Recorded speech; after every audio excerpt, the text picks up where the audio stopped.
जीने का बस यही अंदाज रखिए, जीने का बस यही अंदाज रखिए, जो आपको न समझे उसे नज़रअंदाज करिए, जो आपको न समझे उसे नज़रअंदाज करिए।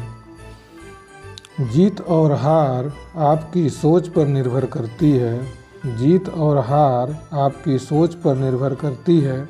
मान लिया तो हार होगी, ठान लिया तो जीत होगी। मान लिया तो हार होगी, ठान लिया तो जीत होगी। नमस्कार मित्रों, आज के इस 34वें एपिसोड में आपका स्वागत है।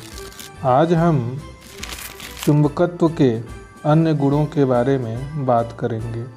हमने यह जानने का प्रयास किया था कि चुंबकीय प्रभाव और क्षेत्र चुंबक के लिए किस प्रकार काम करता है।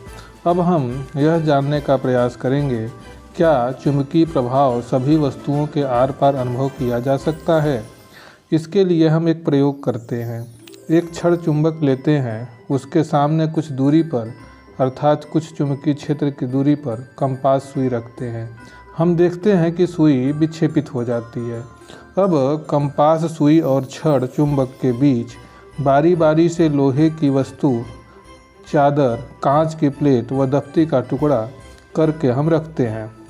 देखते हैं कि कंपास की सुई पर क्या प्रभाव पड़ता है। लोहे की चादर को कंपास सुई व चुंबक के बीच रखने पर कंपास सुई पर कोई प्रभाव नहीं पड़ता, जबकि कांच की प्लेट और दफ्ती का टुकड़ा रखने पर कंपास सुई विक्षेपित हो जाती है। इससे यह निष्कर्ष निकलता है कि चुंबक का प्रभाव लोहे की चादर के आर पार तो नहीं निकल पाता, जबकि कांच एवं दफ्ती के आर पार निकल जाता है। कुछ पदार्थों के आर पार भी चुंबकीय प्रभाव का अनुभव किया जा सकता है। जब किसी चुंबक उत्तरी ध्रुव के पास कंपास सुई रखते हैं या दक्षिणी ध्रुव के पास कंपास सुई रखते हैं तो उसमें विक्षेप अधिक होता है, और जब चुंबकीय ध्रुव से दूर रखते हैं तो उसमें विक्षेप कम होता है। चुंबक से दूर जाने पर चुंबकीय क्षेत्र का मान कम होता जाता है। अब हम आगे चुंबकीय बल रेखाओं के बारे में बात करते हैं। एक छड़ चुंबक लेकर उसे कार्डबोर्ड पर रखते हैं। चुंबक के चारों ओर लोहे का बुरादा बिखेर देते हैं। कार्डबोर्ड को धीरे धीरे ठोकते हैं। उसके अनुसार लोहे के बुरादे नियमित आकार में पुनर्व्यवस्थित हो जाते हैं। यह प्रक्रिया हम कंपास सुई के द्वारा भी कर सकते हैं या मैग्नेटिक कंपास के द्वारा भी हम कर सकते हैं। यह नियमित आकृति चक्राकार रेखाएं खींची प्रतीत होती है। इस वक्र को चुंबकीय बल रेखा कहते हैं। चुंबकीय बल रेखा के किसी बिंदु पर खींची गई स्पर्श रेखा उस बिंदु पर चुंबकीय क्षेत्र की दिशा को बताती है। अतः चुंबकीय बल रेखाएं किसी चुंबकीय क्षेत्र में वे काल्पनिक वक्र हैं जिनके किसी बिंदु पर खींची गई स्पर्श रेखा उस बिंदु पर चुंबकीय क्षेत्र की दिशा को निरूपित करती है। चुंबकीय बल रेखाएं चुंबकीय सुई द्वारा भी खींची जा सकती हैं, जैसा कि हम पहले बता चुके हैं। यह प्रक्रिया हमने जैसा बताया कि लोहे का बुरादा करके चुंबक के चारों ओर, दंड चुंबक के चारों ओर हम करके उसे ठोक करके भी कर सकते हैं, जिससे उसमें स्पष्ट रूप से हमें चुंबकीय रेखाएं दिखाई पड़ती हैं। अर्थात हम ध्यान से देखें तो यही पाएंगे कि चुंबकीय बल रेखा किसी बिंदु पर खींची गई स्पर्श रेखा उस बिंदु पर चुंबकीय क्षेत्र की दिशा को निरूपित करती है। ध्यान से देखें तो हमें यह प्रतीत होता है कि चुंबकीय बल रेखाएं हमारे चुंबक अर्थात दंड चुंबक के उत्तरी ध्रुव से निकलती हुई सीधे दक्षिणी ध्रुव में जाकर समाप्त हो जाती है। लोहे के बुरादे के अलावा कुछ ऐसे अन्य पदार्थ भी होते हैं, जैसे निकिल, कोबाल्ट। ये सभी धातुएं भी इसी प्रकार का व्यवहार प्रदर्शित करती हैं। अर्थात हम कह सकते हैं कि लोहा, निकिल, कोबाल्ट ये सभी वस्तुओं के चुंबक बनाए जा सकते हैं, और यह लोहे के बुरादे के साथ इसी प्रकार का व्यवहार करते हैं। अब हम आगे विद्युत धारा तथा विद्युत चुंबकत्व के बारे में बात करेंगे। विद्युत धारा तथा चुंबकत्व में क्या संबंध हो सकता है, इसके बारे में सन 1820 में डेनमार्क के एक प्रसिद्ध वैज्ञानिक थे जिनका नाम हेंस क्रिश्चियन ऑरेस्टेड था। वे डेनमार्क के निवासी थे। इन्होंने विभिन्न प्रयोगों द्वारा कई चीज़ों के बारे में पता लगाया, जिनमें से एक तथ्य यह भी है कि विद्युत धारा तथा चुंबकत्व का आपस में घनिष्ठ संबंध है। इसके लिए हम एक प्रयोग द्वारा भी सिद्ध कर सकते हैं। सबसे पहले ऑरेस्टेड ने इसी प्रकार का प्रयोग किया था। एक चालक तार, एक कुंजी अर्थात स्विच तथा एक शुष्क सेल लेते हैं। इनको मेज पर रखकर तार में बिना विद्युत धारा प्रवाहित किए चुंबकीय सुई को तार के पास ले आते हैं। हम देखते हैं कि चुंबकीय सुई उत्तर दक्षिण दिशा में रुक गई है। अब हम इस चित्र के अनुसार परिपथ को संयोजित कर लेते हैं तथा तार में विद्युत धारा प्रवाहित करके चुंबकीय सुई को हम देखते हैं। क्या देखते हैं कि चुंबकीय सुई विक्षेपित हो जाती है, अर्थात चुंबकीय सुई उत्तर दक्षिण दिशा में न होकर एक अलग ही दिशा दिखाती है। इससे यह निष्कर्ष निकलता है कि तार में विद्युत धारा प्रवाहित करने पर इसके चारों ओर चुंबकीय क्षेत्र उत्पन्न हो जाता है, जिससे सुई विक्षेपित हो जाती है। किसी चालक तार में विद्युत धारा प्रवाहित करने पर उसके चारों ओर चुंबकीय क्षेत्र उत्पन्न हो जाता है। इस प्रयोग से तो हमें यही स्पष्ट होता है।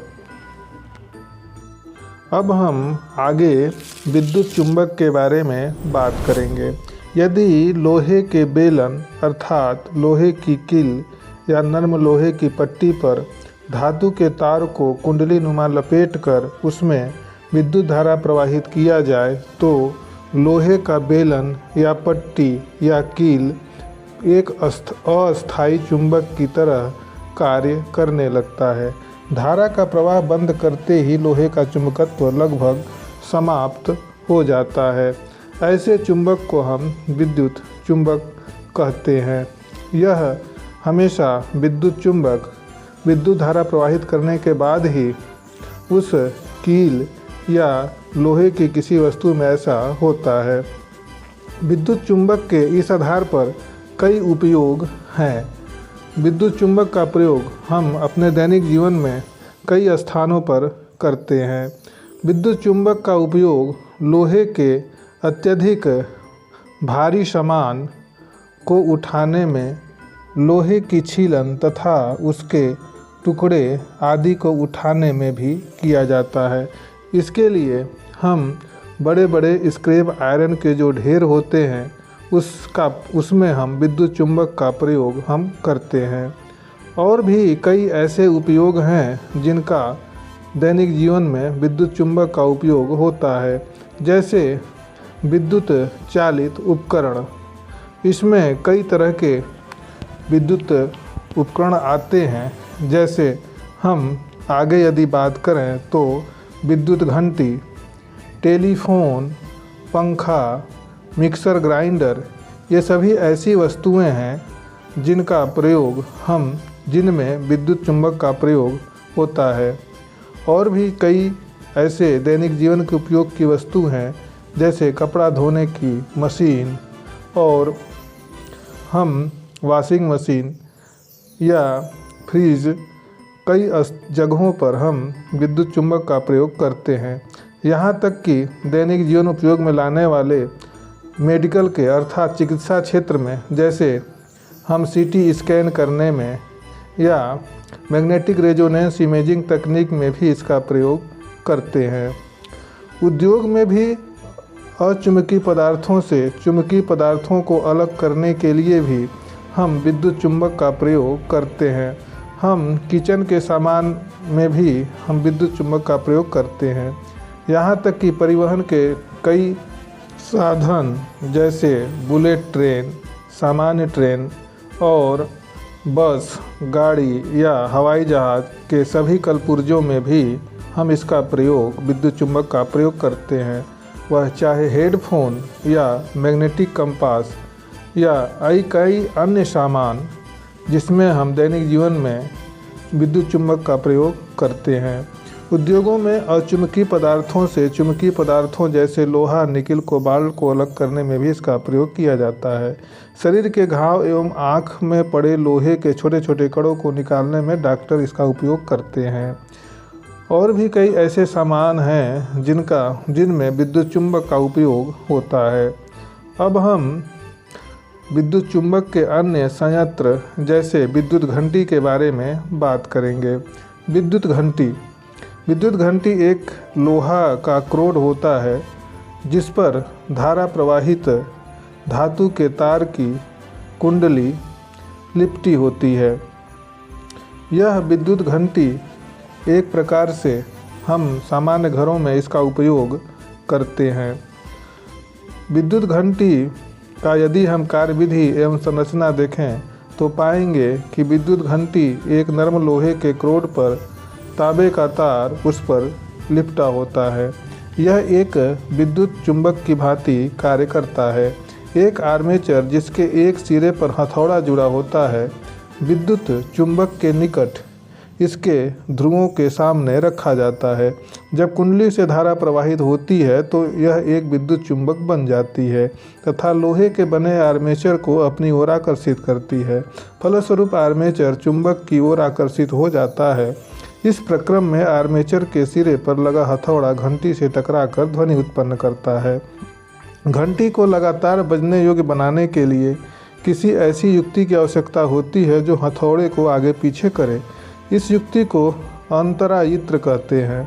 घंटी के आर्मेचर का डिजाइन इस प्रकार बनाया जाता है कि विद्युत चुंबक की कुंडली में विद्युत धारा उसके चलायमान सिरे के पास लगे संपर्क से होकर प्रवाहित हो।